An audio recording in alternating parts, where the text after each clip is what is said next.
Hello बच्चों, नमस्कार, जय Hind. Welcome back to Kartik biology. आज के इस लेक्चर में हम लोग पढ़ने वाले हैं रेस्पिरेशन। जैसा कि पहले वाले लेक्चर में हम लोगों ने रेस्पिरेशन के कुछ पार्ट कवर कर लिया था, लेकिन इस लेक्चर में हम लोग उसके बाद वाला पार्ट जो बचा हुआ है उसको कवर करेंगे। तो हम लोगों ने लास्ट लेक्चर में क्या पढ़ा था, डिफरेंस कर लिया था किसमें, रेस्पिरेशन और ब्रीदिंग में। तो जिन बच्चों को नहीं याद है वो हम थोड़ा सा रिकैप कर देते हैं, उनको याद आ जाएगा। और पूरा डिटेल में देखने के लिए वो लास्ट वाला लेक्चर ज़रूर देखें।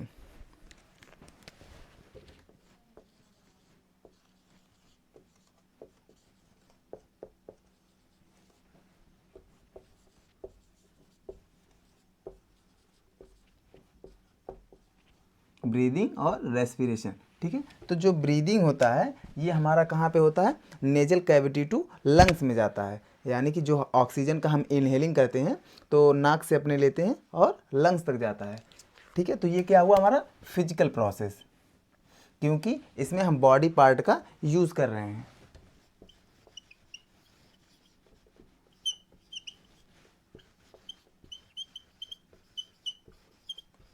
ठीक है। जबकि रेस्पिरेशन में क्या होता है, ये सेल के अंदर, सेल के साइटोप्लाज्म में या फिर माइटोकॉन्ड्रिया में होता है, इसका प्रोसेस होता है। तो ये क्या हुआ, केमिकल प्रोसेस।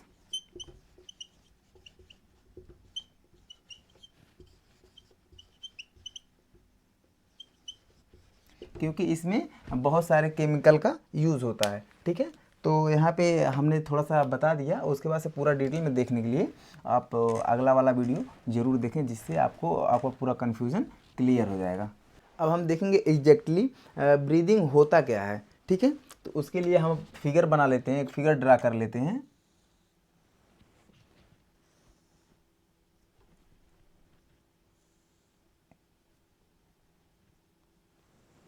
ये हमारा हो गया नेजल कैविटी,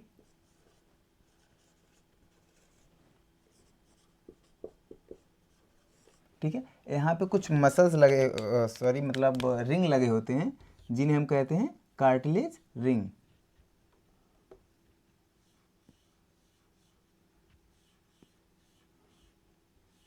अब जिनको नहीं पता है कार्टिलेज रिंग क्या होता है, यहाँ पे अपना हाथ लगा के देखें, यहाँ पे बहुत सारे रिंग टाइप के स्ट्रक्चर होंगे, वो पता चल रहे होंगे, महसूस हो रहा होगा कि एक रिंग टाइप का स्ट्रक्चर बना हुआ है।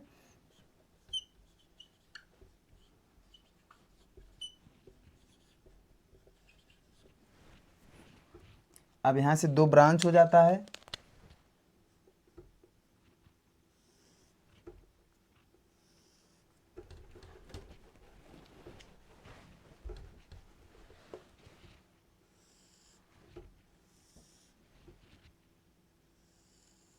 इन ब्रांचेस को हम क्या कहते हैं, ब्रोंकाई।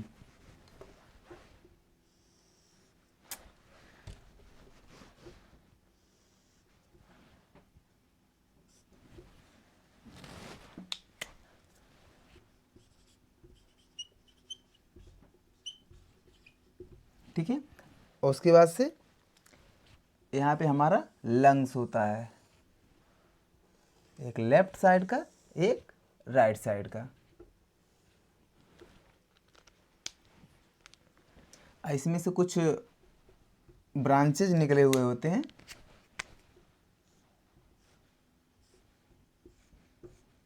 बहुत सारे ब्रांचेज निकले हुए होते हैं, जिन्हें हम कहते हैं ब्रेंक्यूल्स।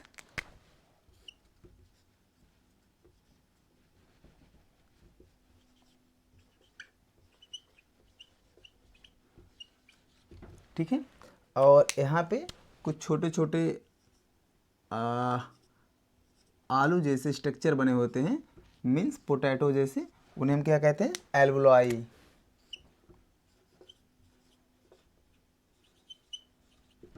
ठीक है। और सेम ऐसे इधर भी होता है, ये ब्रेंक्यूल्स हो गए, ये एल्वुलाई हो गए,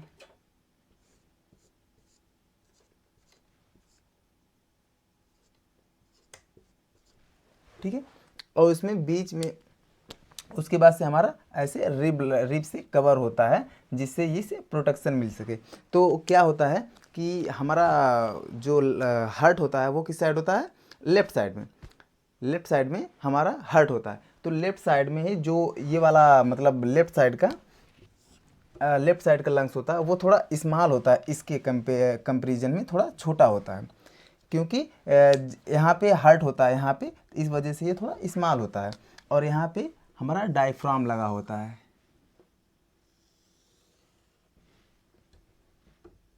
यहाँ पे एक डायफ्राम होता है। अब एग्जैक्टली यहाँ पे होता क्या है, जैसे कि ऑक्सीजन यहाँ पे आता है, यहाँ पे ऑक्सीजन एंटर करता है, तो यहाँ से आने के बाद से इसमें एल्वुलाई में आ जाता है, एल्वुलाई में आता है तो यहाँ से जो भी कैपिलरी ब्लड कैपिलरी गई होती हैं तो यहाँ से कार्बन डाइऑक्साइड इसमें एल्वुलाई में चला जाता है, उसके बाद यहाँ से कार्बन डाइऑक्साइड इधर आ जाता है, मतलब कार्बन डाइऑक्साइड बाहर आ जाता है और यहाँ से ऑक्सीजन अंदर एंटर कर जाता है। और सेम इसमें भी होता है कि यहाँ से जो एल्वुलाई है यही हमारा मतलब गैसेस का एक्सचेंज करता है, मतलब कार्बन डाइऑक्साइड ले लेता है और ऑक्सीजन बाहर छोड़ देता है। और जब ऑक्सीजन हम लोग लेते हैं, मतलब ऑक्सीजन का इनहेल करते हैं, तो यहाँ पे डायफ्राम क्या होता है, कॉन्ट्रैक्ट हो जाता है, डायफ्राम क्या हो जाता है, कॉन्ट्रैक्ट हो जाता है। और जब हम लोग ऑक्सीजन को मतलब कार्बन डाइऑक्साइड को छोड़ देते हैं तो ये रिलैक्स हो जाता है। ठीक है, यही प्रोसेस होता है इसमें, और कुछ भी नहीं होता है।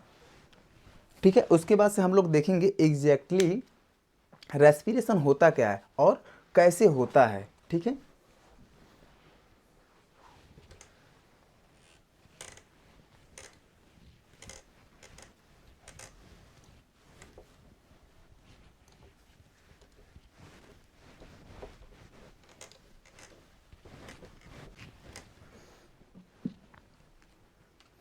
जैसा कि बच्चों हम लोग पहले ही देख चुके थे कि रेस्पिरेशन में ब्रेक डाउन हो रहा था ग्लूकोज का, मतलब ग्लूकोज का फर्दर ब्रेक डाउन किया जा रहा था पायरुवेट में, जो कि 6 कार्बन कंपाउंड से 3 कार्बन कंपाउंड में उसका कन्वर्जन किया जा रहा था। लेकिन अब यहाँ पे देखना है एग्जैक्टली रेस्पिरेशन में होता क्या है, मतलब कि पायरुवेट का एनर्जी, मतलब पायरुवेट का एनर्जी में कैसे बदलता है। तो पहले तो ग्लूकोज का ब्रेक डाउन होगा, ग्लूकोज का ब्रेक डाउन होगा,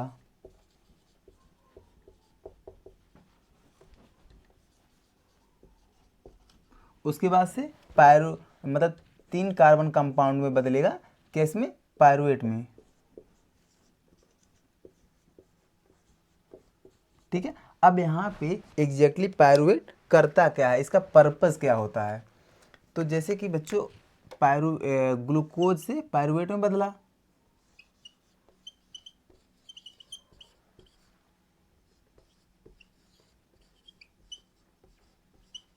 जब पायरुवेट में बदलता है तो यहाँ पे कुछ एनर्जी रिलीज होती है, मतलब एनर्जी मिलती है।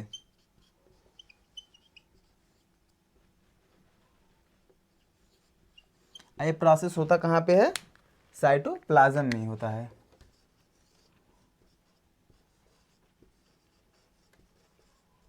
साइटोप्लाज्म में। उसके बाद क्या होता है, पायरुवेट से माइटोकॉन्ड्रिया जिसको मतलब जो अगर एरोबिक रेस्पिरेशन होगा तो माइटोकॉन्ड्रिया में जा करके होगा, अगर एनारोबिक होगा तो माइटोकॉन्ड्रिया में उसको नहीं जाना पड़ेगा, वो सेल के साइटोप्लाज्म में ही हो जाएगा, मतलब उसका एनर्जी बन जाएगा। जैसे कि ईस्ट में, अगर हम लोग ईस्ट में देखें तो उसमें क्या बनता है, पायरुवेट से क्या बनता है, CO2 बनेगा, और क्या बनेगा, इथेनॉल बनेगा। ठीक है, और क्या बनेगा, ATP बनेगा, मतलब कि एनर्जी बनेगा। ठीक है, उसके बाद से अगर हम लोग देखते हैं कभी कभी अगर जैसे कि घर बैठे रहे कोई व्यक्ति और अचानक से दौड़ने चला जाए, अब वो दौड़ करके 2-3 किलोमीटर जब दौड़ करके आएगा तो क्या होगा, उसके पैर में क्रैम्प हो जाएगा, मतलब पैर में इतना ज़्यादा दर्द होगा कि वो चल नहीं पाएगा। तो वहाँ पे होता क्या है कि लैक्टिक एसिड जम जाता है, मतलब उसका जो मसल्स में मसल्स क्रैम्प हो जाती हैं, तो उसमें क्या हो जाता है, लैक्टिक एसिड जम जाता है।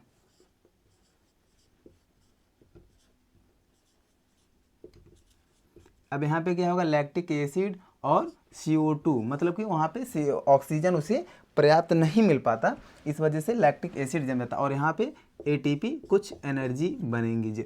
उसके बाद ये होता कहाँ पे है, ये मतलब जहाँ जो मसल्स में, ये भी एनारोबिक होता है, मतलब कह ले तो एब्सेंस, लैक ऑफ ऑक्सीजन,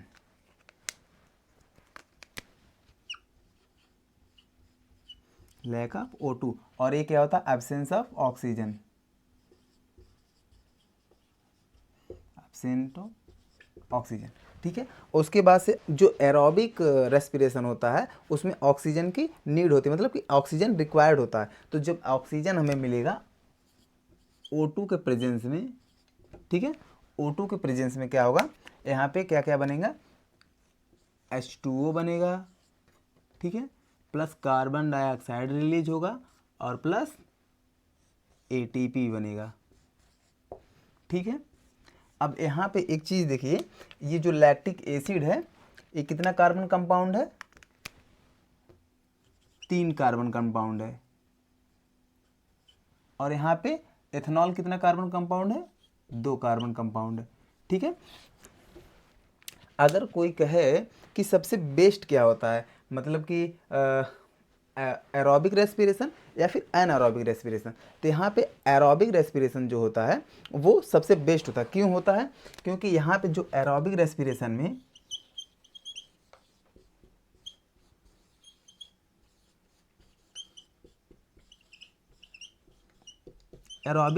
में सबसे ज़्यादा एनर्जी रिलीज होती है, कितनी, 38 ATP, और यहाँ पे जबकि जहाँ पे एनारोबिक होता है वहाँ पे इतनी ATP रिलीज नहीं हो पाती है। तो एग्जैक्टली माइटोकॉन्ड्रिया में, मतलब कि जो ये ऑक्सीजन, जहाँ पे ऑक्सीजन प्रेजेंट रहेगा, मतलब कि जो एरोबिक होगा वो माइटोकॉन्ड्रिया में होता है, और जबकि ये सब साइटोप्लाज्म में होता है। तो देखते हैं माइटोकॉन्ड्रिया में एग्जैक्टली ऐसा होता क्या है कि जहाँ पे सबसे ज़्यादा ATP रिलीज होता है।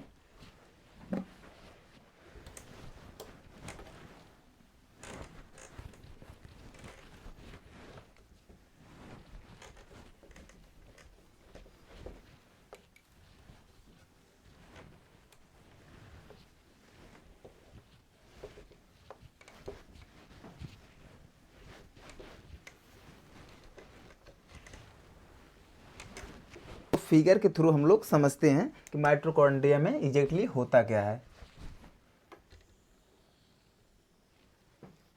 Mitochondria double layer bounded organelle है। ठीक है,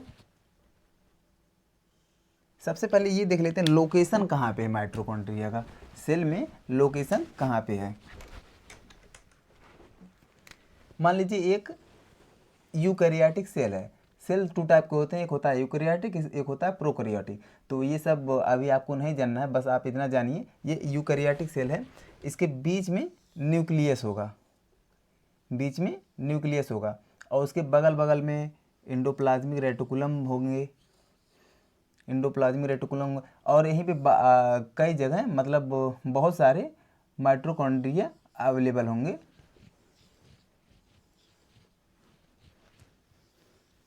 ठीक है, तो माइटोकॉन्ड्रिया साइटोप्लाज्म के बीच में पाया जाता है। ठीक है, जहाँ पे जो एनारोबिक रेस्पिरेशन होता है वो यहीं पे कहीं हो जाता है, जबकि एरोबिक रेस्पिरेशन क्या होता है, वो माइटोकॉन्ड्रिया में होता है। ठीक है, तो लोकेशन आपको पता चल गया। अब देखते हैं माइटोकॉन्ड्रिया में एग्जैक्टली होता क्या है।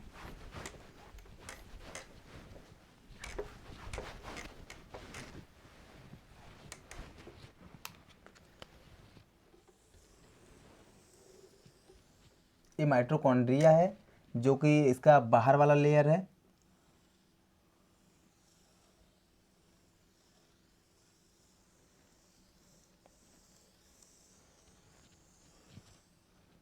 ये माइटोकॉन्ड्रिया का इनर लेयर है।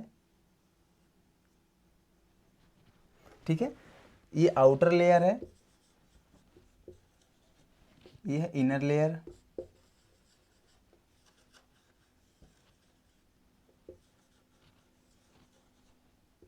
ठीक है, माइटोकॉन्ड्रिया में 2 लेयर होते हैं, और ये जो फोल्डेड दिख रहा है इसे हम कहते हैं क्रिस्टा। ठीक है, इसे आप लोग को कोई जानने की ज़रूरत नहीं है अभी, क्योंकि ये सब अभी आप लोग के सिलेबस में है ही नहीं। ठीक है, तो यहाँ पे क्या होता है, जो पायरुवेट है,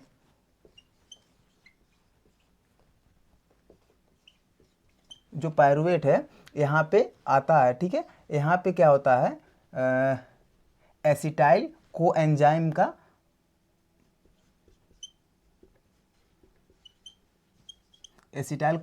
का यहाँ पे एक साइकिल चलता है।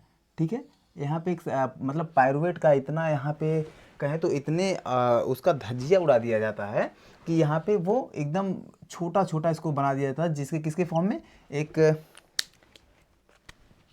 NaDH और दूसरा FADH।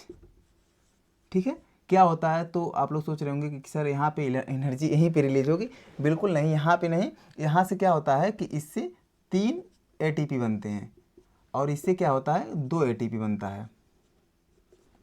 उसके बाद से NaDH और FADH यहाँ पे एक इलेक्ट्रॉन ट्रांसपोर्ट चैन में जाता है। मतलब कि जो ये दिख रहा है ना, मतलब ये आउटर लेयर, इसी पे इलेक्ट्रॉन ट्रांसपोर्ट चैन लगे होते हैं बहुत सारे। उसके बाद से ये क्या करता है, NaDH और FADH इलेक्ट्रॉन ट्रांसपोर्ट चैन में जाता है। फिर उसके बाद यहाँ से ATP यहाँ पे ATP का फॉर्मेशन होता है। तो इसका क्या काम होता है, सीधे सीधे कहता है कि आप हमको NaDH और FADH दीजिए, हम आपको ATP देंगे। मतलब कि जैसे कि हमें खून दो, तुम हमें तुम खून दो, हम तुम्हें आज़ादी देंगे। वही वाली कहानी यहाँ पे होती है। और इसे क्या कहते हैं, क्रेब्स साइकिल।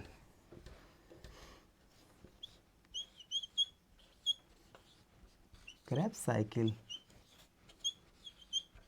ठीक है, यहाँ पे क्रेब्स साइकिल चलता है कहाँ पे, मैट्रिक्स में। ये मैट्रिक्स बना हुआ है बहुत।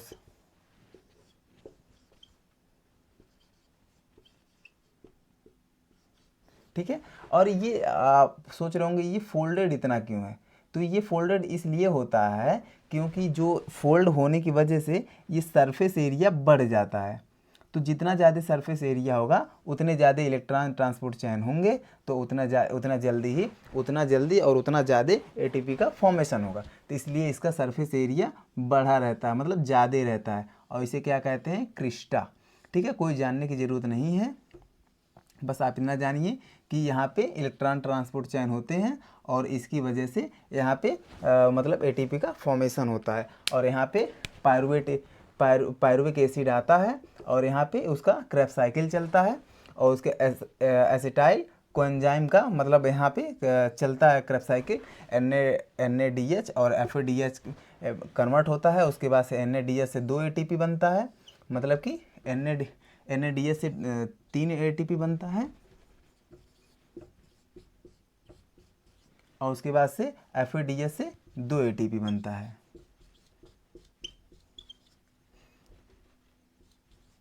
ठीक है, उसके बाद से आप लोग इतना याद रखिए। आज का एक क्वेश्चन हम देते हैं आप लोग को, जो ज़रूर कमेंट बॉक्स में बताइएगा।